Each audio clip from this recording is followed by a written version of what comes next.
Alegria poder compartilhar a palavra do Senhor, e desde já eu quero te convidar a abrir a sua Bíblia no livro de Provérbios, capítulo 1.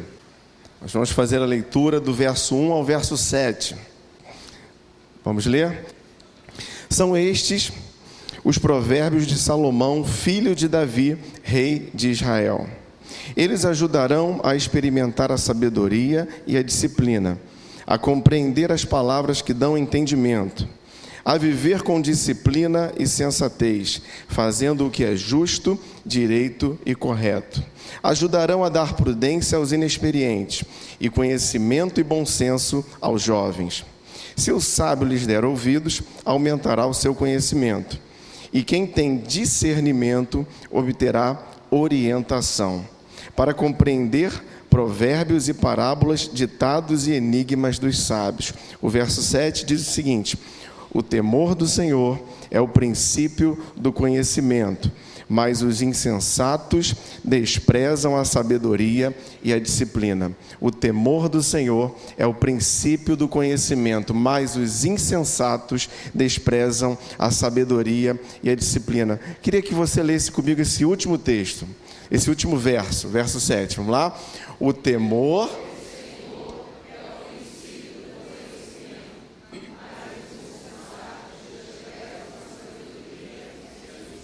Amém. Feche seus olhos.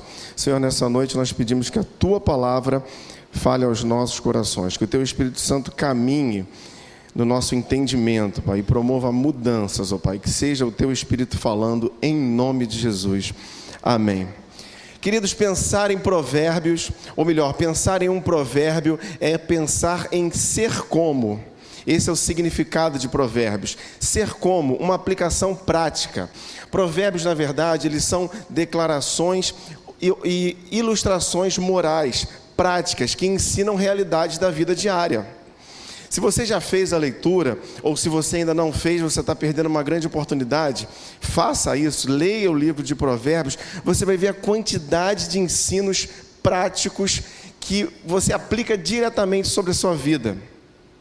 E é interessante que algumas Bíblias, algumas versões mais antigas trazem lá, Provérbios de Salomão. Ele escreveu grande parte dos provérbios que estão aqui no livro de Provérbios. Lá no finalzinho do livro tem alguns outros que não são de Salomão, mas que foram incluídos mais tarde por Ezequias, um outro rei também ali naquele momento. Salomão é quem compila esses provérbios, junta todo num primeiro momento, e num segundo é Ezequias quem fecha essa conta. Mas Salomão foi alguém muito sábio.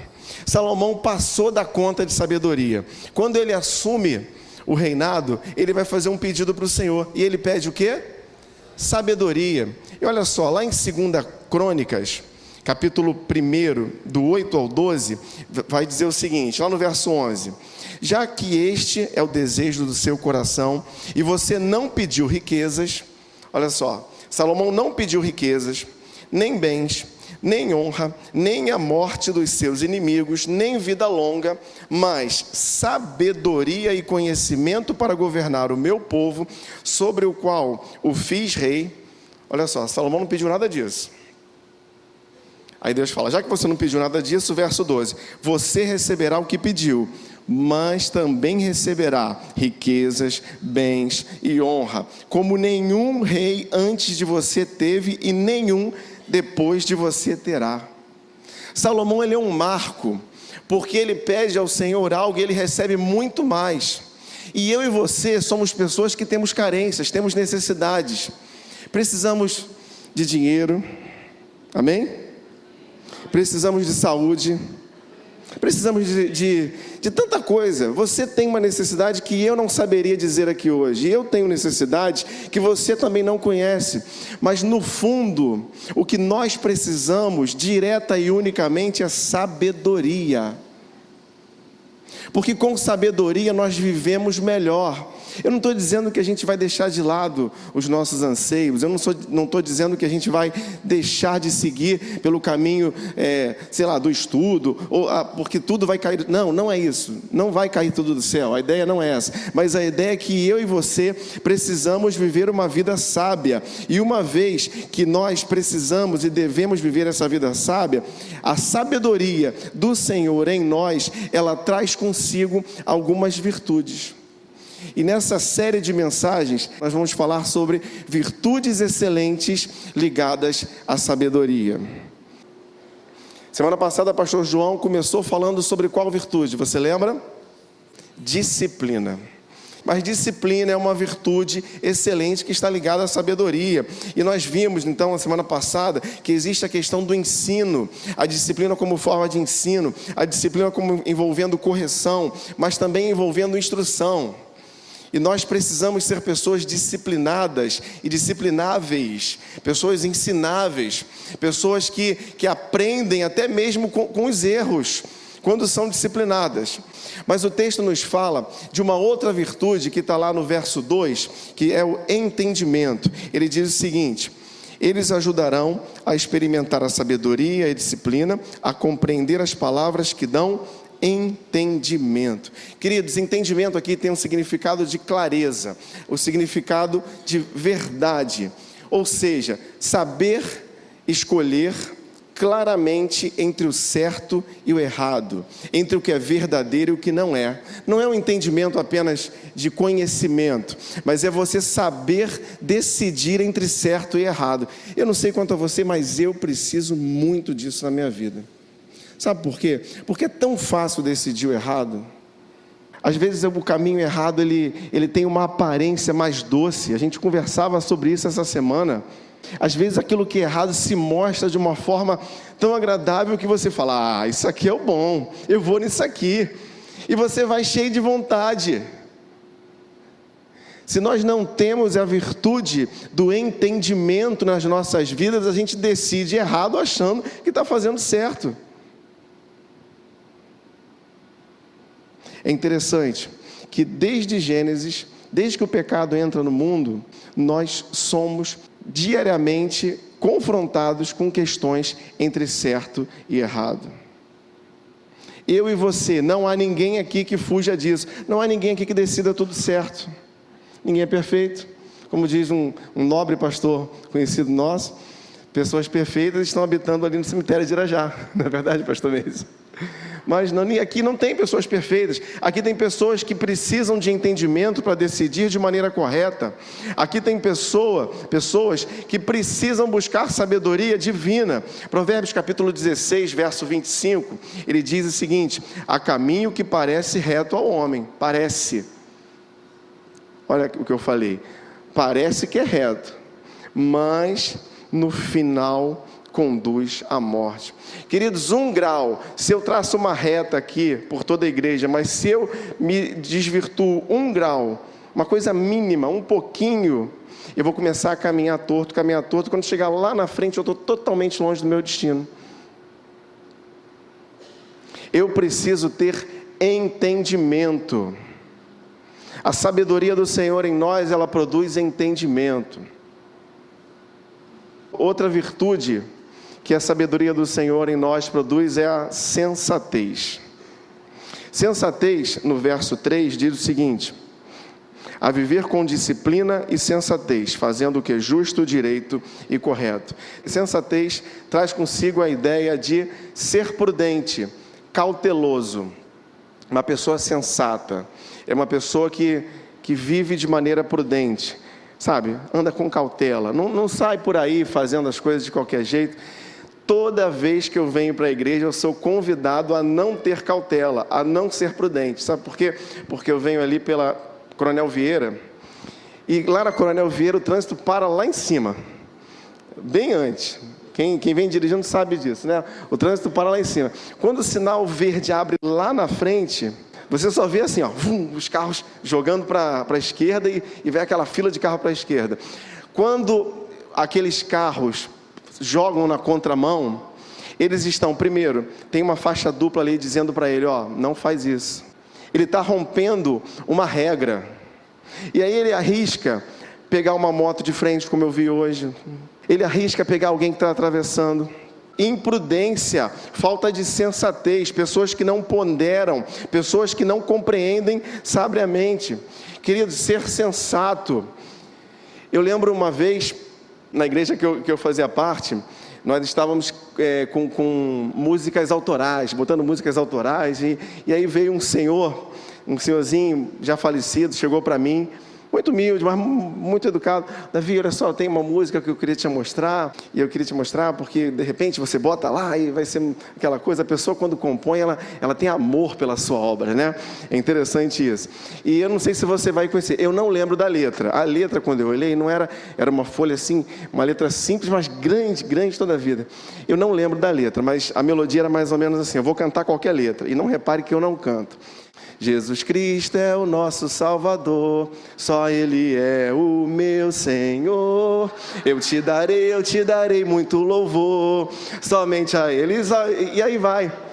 Alguém já ouviu essa melodia? É o hino de quê?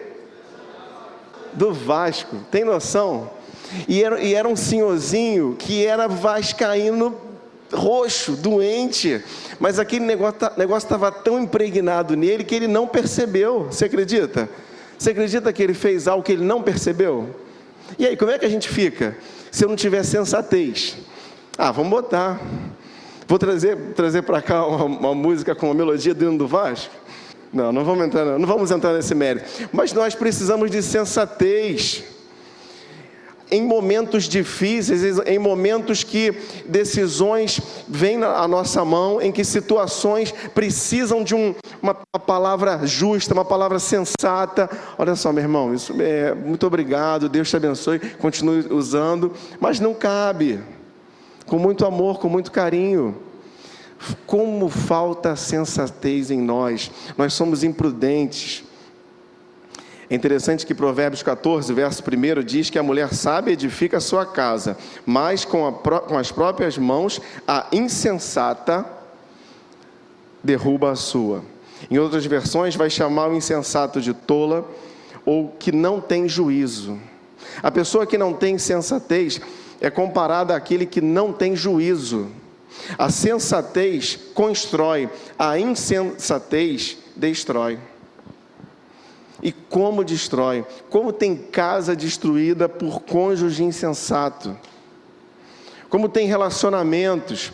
Como tem grupos? Uma decisão insensata divide um grupo, divide um grupão como esse aqui. Uma decisão que não é pensada. Quantas desavenças! Nós precisamos de sensatez em nossas vidas. Ainda no verso 3, aparece ali 3 palavras que eu juntei numa só, que é a próxima virtude: justo, direito e correto. Justiça. Fazendo o que é justo, direito e correto.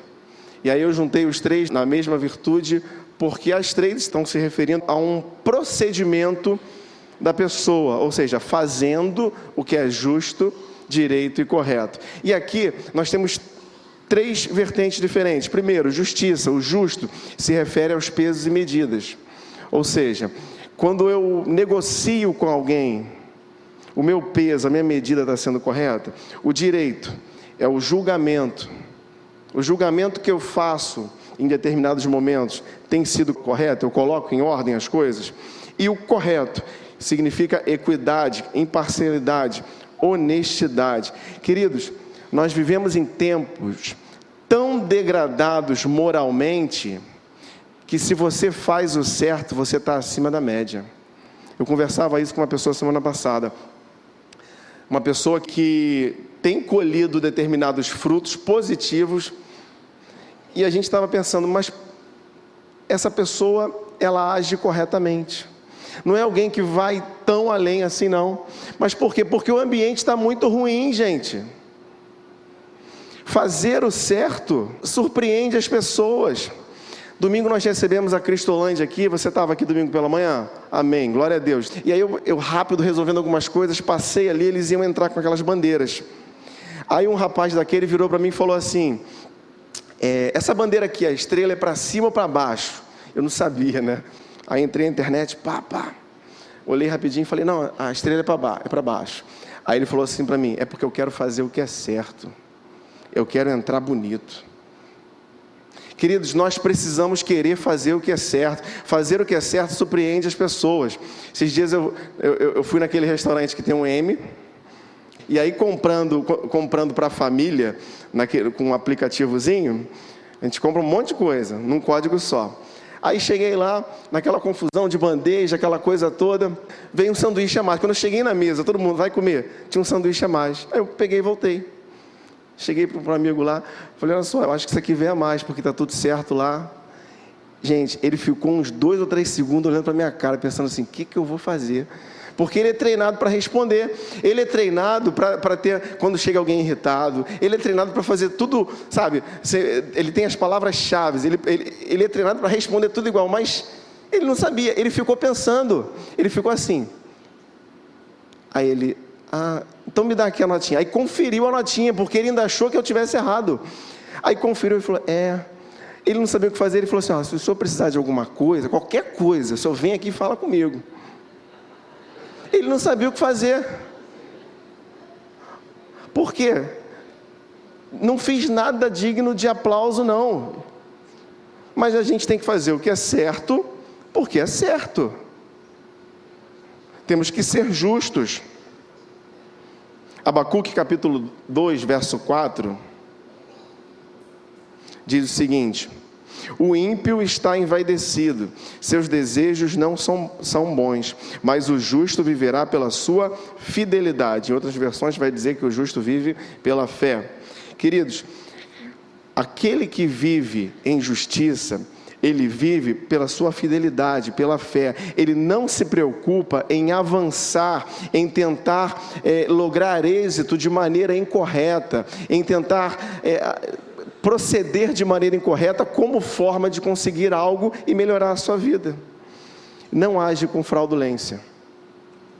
Aquele que vive de maneira justa não age com fraudulência. Nosso viver precisa ser justo, fazer a diferença na vida dos outros.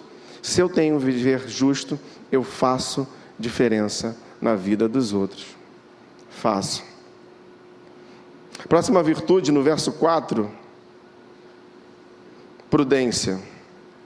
Ajudarão a dar prudência aos inexperientes. Interessante que a raiz aqui da palavra prudência, ela vai para sutileza. Agir de forma sutil.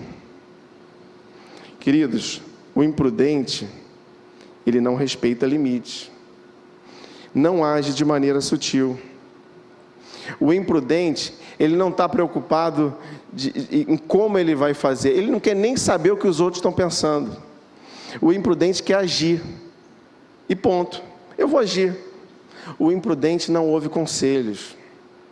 Mas como a gente bobeia por não ouvir conselhos de quem tem mais experiência do que a gente, né? Vamos falar a verdade? Não é verdade? Tanta gente com mais experiência do que a gente. Como a gente age de maneira imprudente, se a gente parar e ouvir. Gente, é tão bom. Eu gosto de conversar com pessoas mais experientes do que eu. Toda segunda-feira eu tenho a oportunidade de sentar numa mesa de café da manhã, lá no seminário, com o reitor. E, gente, eu sou o menor da mesa. Eu sento, fico calado. A maioria das vezes eu entro mudo e saio calado.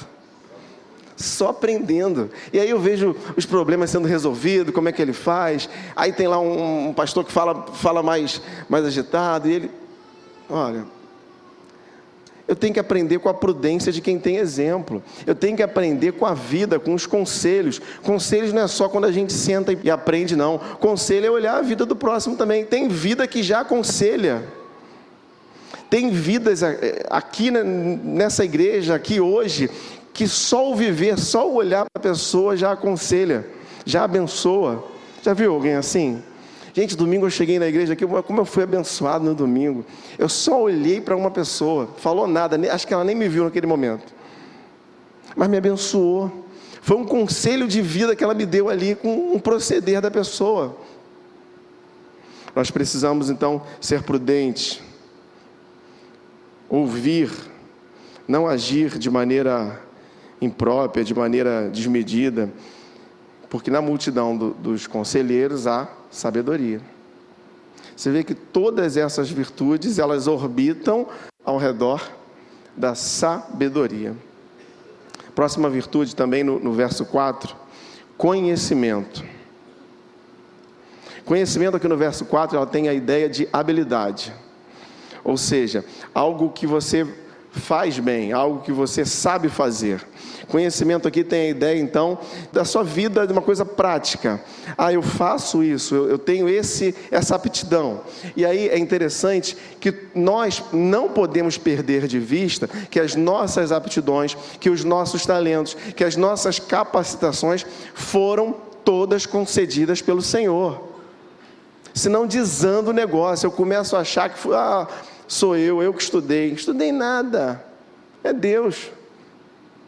Mas eu faço um negócio lá, faço um material bonito lá, uma arte lá. Foi Deus. Não pode ser a pessoa, não. A gente tem perdido isso, gente. Houve um tempo nas artes, a história diz isso, que toda a produção artística, toda a produção musical era voltada para glorificar o nome do Senhor. Hoje em dia, o que tem de abobrinha por aí, e às vezes bate aqui na nossa porta também essas abobrinhas assim, que se a gente não cuidar, é complicado. É complicado. Conhecimento tem que estar voltado para servir ao reino. Queridos, o conhecimento que Deus te deu serve ao reino. O conhecimento que Deus te deu, essa virtude que você tem, você pode aplicar isso no reino. Mas o meu conhecimento é odontológico, o que eu vou fazer aqui? Pastor Leonardo, semana passada tivemos aqui o impacto missionário. Tinham 2 cadeiras de dentistas funcionando. Só de dentista foram 51 atendimentos. Mas eu não sei o que eu vou fazer. Ore, peça ao Senhor. O Senhor há de te mostrar como você pode colocar o seu conhecimento, a sua habilidade voltada para o reino. Interessante que lá em Êxodo 31, dos versos 2 ao 5, está falando sobre a construção do templo. E aí a palavra diz o seguinte: eu escolhi a Bezalel e o enchi com o Espírito de Deus, dando-lhe destreza, habilidade e plena capacidade artística para desenhar e executar trabalhos. A construção do templo foi feita com habilidade, e a habilidade aqui é a mesma ideia do conhecimento, feito por alguém que recebeu direto do Espírito, alguém que recebeu direto de Deus. Deus nos capacita para trabalhar na sua obra. Mas eu não sei o que eu vou fazer. O Senhor há de te capacitar. Você pode estudar, você pode se dedicar, gastar tempo, fazer concurso, melhorar de vida, mas os seus conhecimentos só são possíveis por conta do Senhor e precisam estar voltados para a obra do reino. Amém? Próxima virtude, ainda no verso 4. Bom senso. Bom senso aqui, o significado ele tem a ver com propósito, discrição. E é interessante que eu lembrei de um dito que a minha avó, já falecida, minha avó falava muito: muito riso, pouco siso. É um provérbio popular, mas ele aplica-se aqui. Sabe o que é o siso? O siso tem a ver com a pessoa que tem o senso. Sabe aquela pessoa, é mais fácil a gente dizer de quem não tem o senso. Sabe aquela pessoa sem noção? Sabe, consegue imaginar alguém sem noção? Sem noção, sabe? Então, é a pessoa que não tem senso. É aquela pessoa que quer levar tudo na flauta, quer levar tudo, isso também é velho, levar tudo na flauta, né? Levar tudo na flauta, não está preocupado com nada, vive rindo, como uma maneira às vezes até de não ter senso, de não ter siso, de não ter o entendimento, de não ter um bom senso. É uma pessoa que faz coisas sem propósito. E essa palavra está associada aqui a tolice, loucura, insensatez, estultícia. Esse é o produto de uma vida sem senso, de uma pessoa que não tem bom senso. Queridos, eu preciso ter bom senso. Eclesiastes capítulo 10, verso 1, diz: assim como a mosca morta produz mau cheiro e estraga o perfume, também um pouco, só um pouquinho, um pouco de insensatez pesa mais que a sabedoria e a honra. Queridos, a ideia aqui é que um pouquinho de insensatez, um pouquinho de falta de bom senso, destrói a sabedoria. Só um pouquinho. Um pouquinho. O exemplo de Eclesiastes era alguém que estava fazendo o seu perfume lá, um perfumista, trabalhando aqueles aromas, e de repente vem aquela mosca bem feia e cai ali e suja aquele produto e estraga tudo. E aí a obra do perfumista tem que ser jogada fora e ser refeita. Um pouquinho de falta de bom senso destrói a sabedoria de Deus em nós. Bom senso é uma virtude que tem que estar presente em nossas vidas. Verso 5. Se o sábio lhes der ouvidos, aumentará o seu conhecimento. E quem tem discernimento, obterá orientação. Discernimento. Discernimento, ainda que seja muito semelhante ao entendimento lá de cima, nesse ponto aqui ele tem a ideia de compreensão, a ideia de considerar, ou seja, a pessoa que tem como característica de virtude de sua vida, discernimento, ela vai além do que é natural.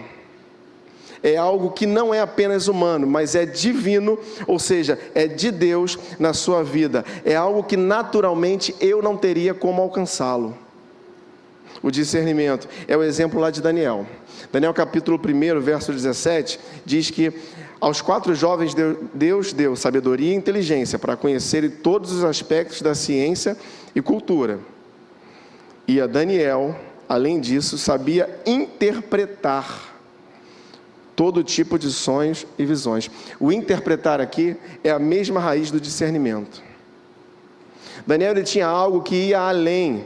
Ele conseguia discernir algo que naturalmente não era possível. Queridos, existem pessoas, e nós precisamos ser assim, nós precisamos ser essas pessoas que conseguem discernir situações, que conseguem trazer uma palavra através de entender aquilo que está acontecendo no momento ali. Eu lembro no Aviva, tinha um rapaz que estava querendo tumultuar. O rapaz ali na rua, aquela coisa, ele querendo tumultuar. Eu vi a situação toda, eu vi o rapaz desde o começo. E aí eu falei, pastor Meise, o rapaz pastor Meise estava lá fora, junto com os homens de honra, lá na segurança. Pastor Meise, esse rapaz aí é isso, está querendo tumultuar.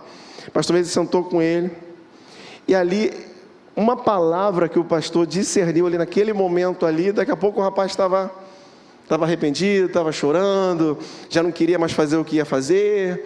Não é verdade? Mudou completamente, estava cheio de si, cheio de autoridade, para cima da igreja, esses crentes, de repente, estava no lugarzinho dele, ninguém pegou ele à força, uma palavra bem dada, por quê? Porque houve um discernimento da situação.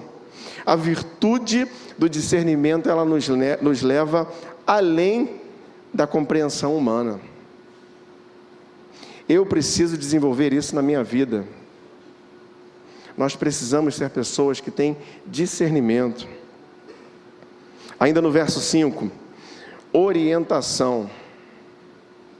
Obterá orientação. Orientação aqui significa bom conselho, instrução. A ideia aqui é aquele que está na direção de um navio. Imagine um navio no mar.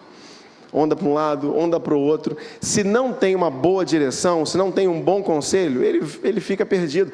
Tem gente que vive assim, vive para um lado, vive para o outro. E aí quando para ouvir, vai ouvir quem? Não tem um bom conselho.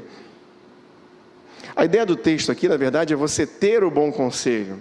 Mas eu queria abrir aqui 2 possibilidades. A primeira é que nós possamos ouvir bons conselhos. Sabe, se a pessoa briga em casa, brigou em casa com a sua esposa, chega no trabalho, está lá meio chateado, aí nesse dia vem o colega que nunca fala nada. E aí, rapaz, o que houve? Está chateado? Não, briguei com a minha mulher e tal. Brigou com a tua mulher? Poxa, mulher é tudo igual. Aí começa a falar mal de mulher, um fala mal do outro. Quer saber, olha só, de tarde a gente vai sair para tomar um negócio aí, se você quiser, vamos junto e tal. Isso é um bom conselho? Não. O conselho vai além. Lá, quando chega lá na frente, ele vai falar, quer saber, tu tem que largar, tu precisa ter outra, que não sei o quê, a de casa dá muito problema. Mas se esse camarada que brigou com a esposa, veio para a igreja, encontrou com o pastor Meise, Aí chegou aqui, pastor Meise, poxa, pastor Meise, briguei com a minha esposa. Pastor Meise, já é diferente. Senta aqui, meu irmão, o que houve? Briguei com ela, isso assim. Queridos, todos nós somos passíveis de passar por situações como essa. Aí pastor Meise chega, olha, conta aí. Mas isso aí, mas você tem certeza que você está certo? É isso mesmo? Confronta a pessoa. Faz o seguinte, vamos orar aqui. Eu estou querendo desistir do meu casamento. Não faz isso. Vamos orar, porque Deus uniu, não separe o homem. É um bom conselho? Querido, será que eu tenho ouvido conselhos bons ou conselhos maus? Quem são as pessoas que eu procuro conselhos, que eu procuro orientação? Mas eu também, e essa é a ideia do texto, eu também preciso ser uma pessoa sábia para dar bons conselhos. Lembro de Billy Graham. Billy Graham faleceu ano passado, se não me engano em janeiro ou fevereiro do ano passado, aos 99 anos. Foi conselheiro de vários presidentes norte-americanos. Um cristão, influenciando na política, influenciando na economia, influenciando em diversas áreas, sabe? Queridos, eu quero perguntar para você e para mim nessa noite, será que eu e você somos pessoas que podem ser procuradas para ter bons conselhos? Ou será que a pessoa nos procura para falar de futebol? Quero fazer um churrasco. Churrasco é com Davi. A vida dele é toda torta, mas churrasco, o cara é bom, ele sabe cortar a carne, faz um churrasco como ninguém. Quer conselho de churrasco? Fala com Davi. Não, eu e você precisamos ser pessoas aptas a aconselhar, a dar bons conselhos, saber orientar. Isso é fruto da sabedoria de Deus em nossas vidas. E finalmente o verso 7, é um verso bem conhecido. O temor do Senhor é o princípio da sabedoria. Ou aqui na versão, na NVI, o temor do Senhor é o princípio do conhecimento. Queridos, o verso 7, ele vem fechar esse ciclo, dizendo assim, olha, existe uma chave para todas essas virtudes. Existe uma base, existe algo que tem que ser primeiro, que é o temor ao Senhor. E temor aqui não é simplesmente a ideia de ter medo, não é ter medo do Senhor. A ideia aqui é ouvir. Aquele que teme ao Senhor é alguém que o ouve, é alguém que aprende, é alguém que responde ao Senhor, é alguém que corresponde a Ele. A ideia aqui de temor é guardar os mandamentos, seguir, servir, amar, estar apegado a Ele. É uma ideia de reverência, paciência e piedade. Isso é temer ao Senhor. Deus olha o coração. Ele sabe quando eu estou fazendo a coisa de coração ou quando eu estou fazendo a coisa só por fazer. Estou até fazendo certo, mas é só por fazer. Deus sempre olhou o coração. Desde lá de Caim e Abel, Ele olhou primeiro o ofertante e depois Ele olha a oferta. Isso é um padrão bíblico. Deus olha o meu coração e o teu coração. Ele sabe o propósito porque eu faço as coisas. Eu preciso ter respeito, reverência, piedade. Atos 9:31 foi o texto que o pastor João leu aqui nas 2 mensagens de domingo pela manhã. Diz assim: assim, pois, a igreja em toda Judeia, Galiléia e Samaria tinha paz, sendo edificada e andando no temor do Senhor, e pelo auxílio do Espírito Santo se multiplicava. Queridos, andar no temor do Senhor traz paz, andar no temor do Senhor traz edificação, construção, traz multiplicação na nossa vida. Só que às vezes eu escolho andar de outra forma, sem temer. Eu acho que eu não preciso. E aí eu começo a brincar. Perco o respeito. Perco a reverência. Perco a piedade pelo próximo. É interessante que lá em Tiago, capítulo 3, verso do 13 ao 17, ele vai dizer o seguinte: quem é sábio e tem entendimento entre vocês? É uma pergunta. que demonstre por seu bom procedimento, mediante obras praticadas com a humildade que provém da sabedoria. Contudo, se vocês abrigam no coração inveja amarga e ambição egoísta, olha aí o coração. Aquele que está fazendo as coisas, mas abriga no coração inveja amarga e ambição egoísta, não se gloriem disso, nem neguem a verdade. A sabedoria não vem do céu, mas é terrena, não é espiritual.